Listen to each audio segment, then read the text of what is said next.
Hello again, everyone. Saka here, and welcome back to another episode of NASCAR Racing 2003 season. We are in the next gen 22 mod by Full Circle Racing Designs here at Phoenix for 32 wonderful laps, completing our West Coast swing. So we are on the inside row number 3 and hoping for a good race today. Brandon is on that outside row in that 27 Adrenaline Shock Energy Toyota.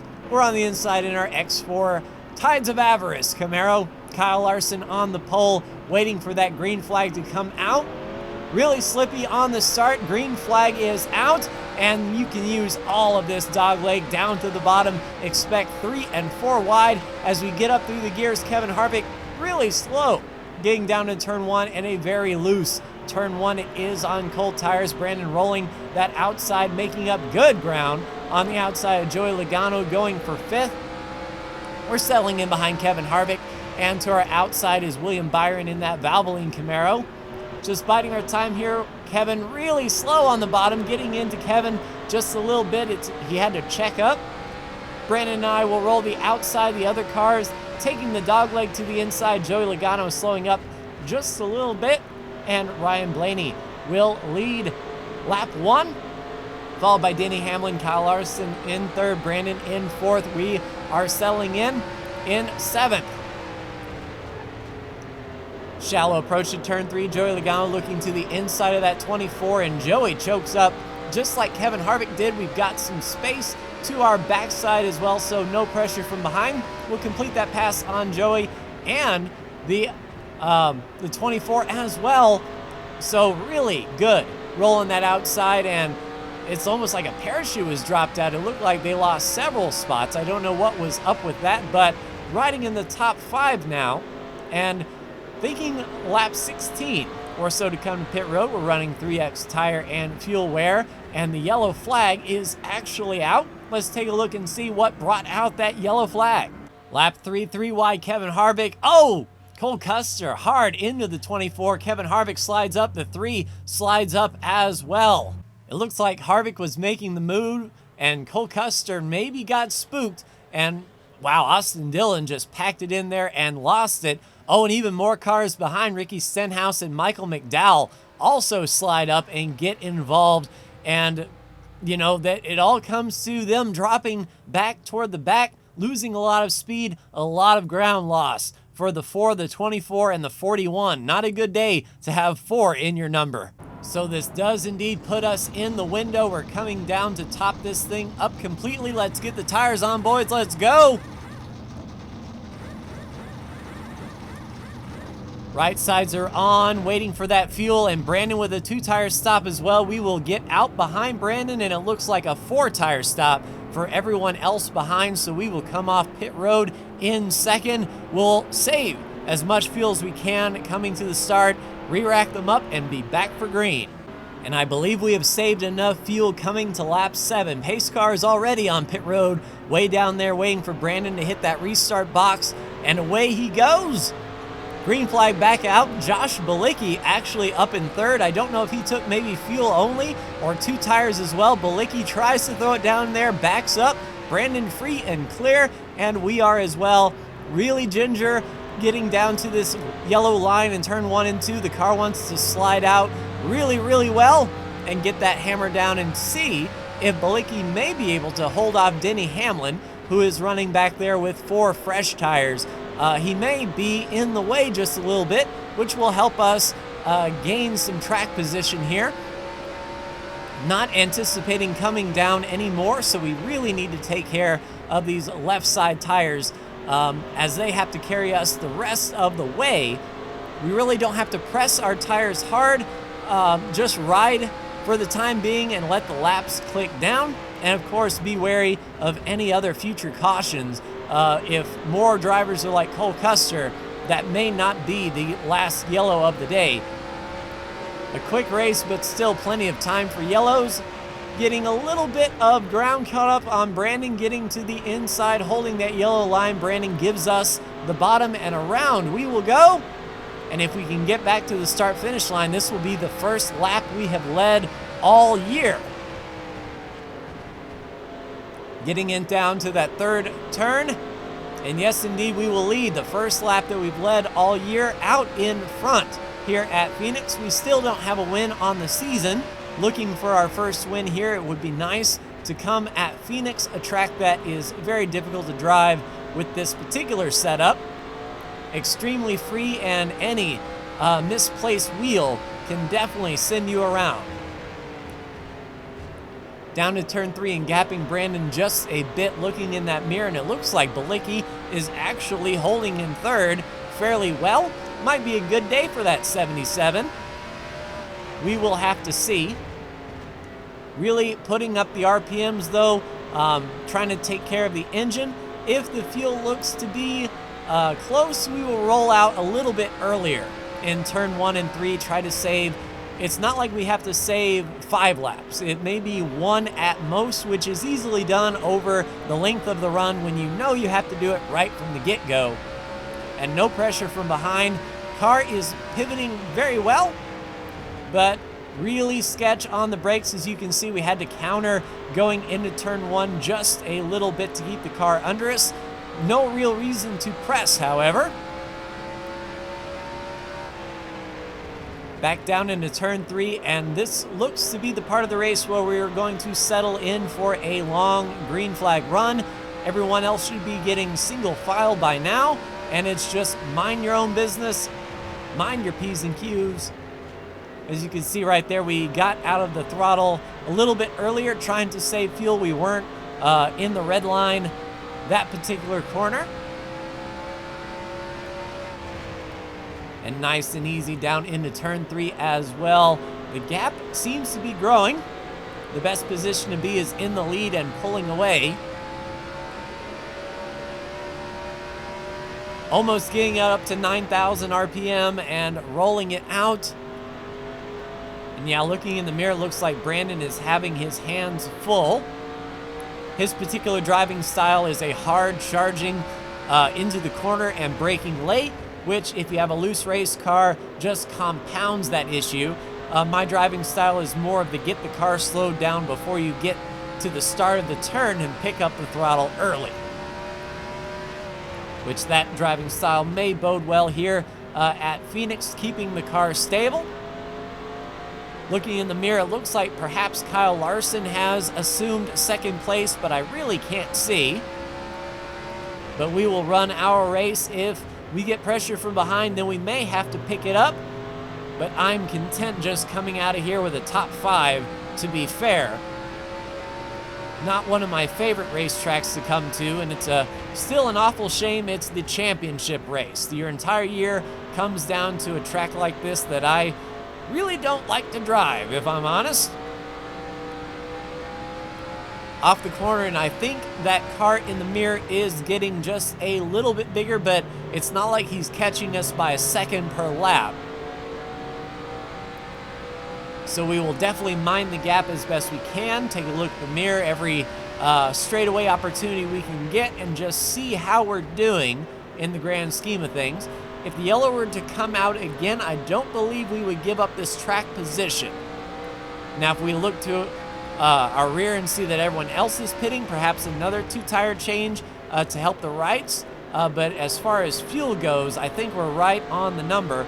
And back in 2003, there's no green-white checkers to worry about either. So this race can definitely end under yellow if it comes to that.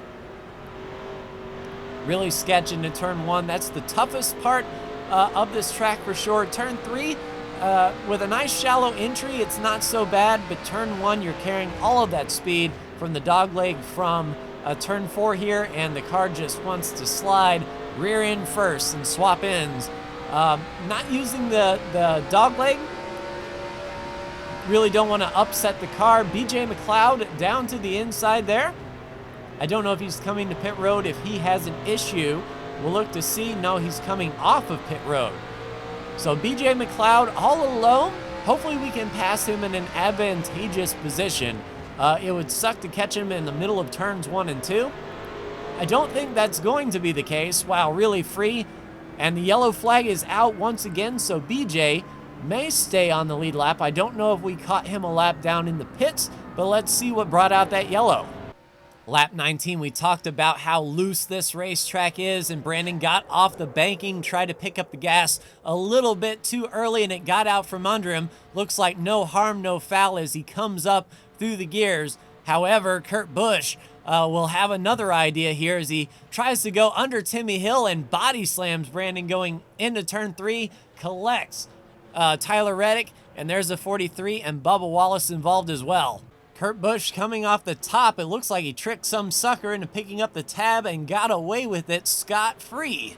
Martin Truex Jr. also involved in that one. Bubba Wallace, the 24, the 48, everyone piling into the high side. Turn 3 and 4 is a little bit difficult for the AI, it seems, but we will stay out and see if we can hold on to this lead for the restart. Yeah. I didn't want to give up the track position, but it does look like a few cars are taking advantage of this yellow flag, but Cole Custer's staying out, so at least we'll have some old tires between us and new tires. So let's go back to green. Coming to lap 24, there is, the 14 of Chase Briscoe behind us. Whoa! Trying to get on the gas, but it doesn't look like Briscoe got a good start either. We will roll that top, trying to carry the momentum. His Stewart Haas teammate Eric Almirola looked to the outside and slowed them both down. That's what we needed. However, cold tires and basketballs, we miss the apex of turn 1 and 2. Really loose, free off. That's where Brandon ran into his issues. Let's try to keep this thing nice and straight until the tires warm back up and we get the grip back in them. Eric Almirola looking strong there on the bottom, the Clash winner at Bowman Gray, and Kyle Larson there on brand new tires right behind us. Now, I don't know if Kyle Larson has taken tires or just got fuel, but he'd be crazy if he didn't get tires. Perhaps he got just right sides. If we've been taking care of our left sides, things may even out, but you know, I don't want to look a gift horse in the mouth just yet. As these laps click by, definitely the car feels way more free than it was before that yellow flag. The car changed tremendously. I'm having to really crank the wheel to the right. Oh, as you can see, really loose off, trying to keep those cars behind us. Let's simmer down. Whew. Breathe in, breathe out. Let's take it nice and easy. They're not faster than us as of yet. Hopefully Almirola can keep them behind us. But we have to really walk on an eggshell. There's an egg under this throttle, and we must not break it. Slowing up, getting on the gas really late. We don't have to worry about gas, however. That yellow flag did allow us to save and become several laps to the good. So we are not worried about our fuel situation, but definitely these tires are starting to give up. And being the leader back then, it was a cat and mouse game. If you were the leader, everyone else was going to come down pit road, and it's almost like people didn't want the track position back then. But these days, it would have been a split, much like we saw. Speaking of seeing, I don't really see Eric Almirola making a positive gain on us. So we just need to maintain as best we can and try to keep a hold of this very evil handling car. Very light on the brakes, trying to get into the turn. Very light and waiting very late. There's full power, and you can see how loose we were off of turn 2, even waiting that long to get under the power. So turn 2 will definitely reach up and bite you if you aren't ready for it. In fact, every corner of this racetrack is a skating rink. Even that dog leg down there, the deceptive kink, can really set you up for failure if you hit it all wrong. That's why I'm not going below that yellow line. That transition may upset this car just enough that we swap ends very quickly. Trying to stay on the bottom, another lap in the books, and Almirola is growing smaller, but we still have our hands full. This is not a walk in the park, and we're not just laughing as we drive away, that is for sure. Maintenance throttle really, really late. trying to aim for that wall and drive off the corner as straight as possible. Try to minimize how out of shape that rear end really is. Whoa.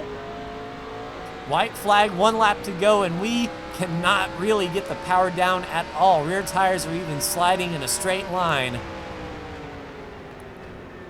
Braking early, washing up. I am not going to try to yank this car down to the bottom. That would spell my doom. We just need a half a lap more and bring it home for our first win of the year. Turn 3 and 4 looking good. We can coast from here. And that will do it, everyone. Our first win here at Phoenix for the year.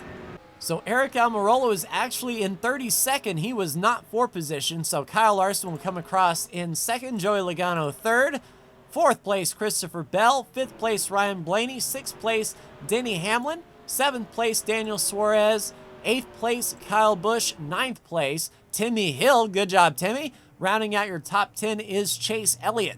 And where is Brandon? He came across the line in 14th without a front clip or hood.